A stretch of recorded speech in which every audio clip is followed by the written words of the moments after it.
Hello, let's talk about my 2025 vision board.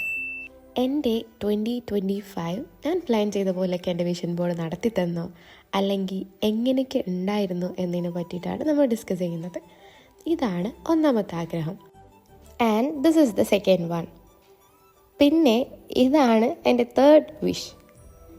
പിന്നെ this is the fourth one. ഈ 4 ആഗ്രഹങ്ങളായിരുന്നു മേജറായിട്ട് ഞാൻ ഈ വർഷത്തോട്ട് മുന്നോട്ട് വെച്ചിട്ടുണ്ടായിരുന്നത്. ഇതിലെല്ലാം നടന്നോ അല്ലെങ്കിൽ എന്തൊക്കെ നടന്നോ എന്ന് ചോദിച്ചാൽ മെയിൻലി ഇത്ര 4 ആഗ്രഹങ്ങൾ ഉണ്ടെങ്കിൽ പോലും ഞാൻ ആകെ ഒരാഗ്രഹത്തിനായിരുന്നു ഇമ്പോർട്ടൻസ് കൊടുത്തിട്ടുണ്ടായിരുന്നത്. അതേതായിരിക്കും? യെസ്, ഒരു പാസ്പോർട്ട് പോലെ എടുക്കാത്ത ഞാൻ എൻ്റെ 2025 വിഷൻ ബോർഡിൽ എഴുതി വെച്ചിട്ടുള്ള കാര്യമായിരുന്നു ഒരു international trip on my birthday. എൻ്റെ ബർത്ത്ഡേയുടെ അന്ന് ഒരു ഇൻ്റർനാഷണൽ ട്രിപ്പ് പോകണമെന്നുള്ളത്. ഇനി എൻ്റെ ട്രിപ്പിൻ്റെ വിശേഷങ്ങളൊക്കെ നമുക്ക് നെക്സ്റ്റ് വീഡിയോയിൽ ഡിസ്കസ് ചെയ്യാം. Okay, by.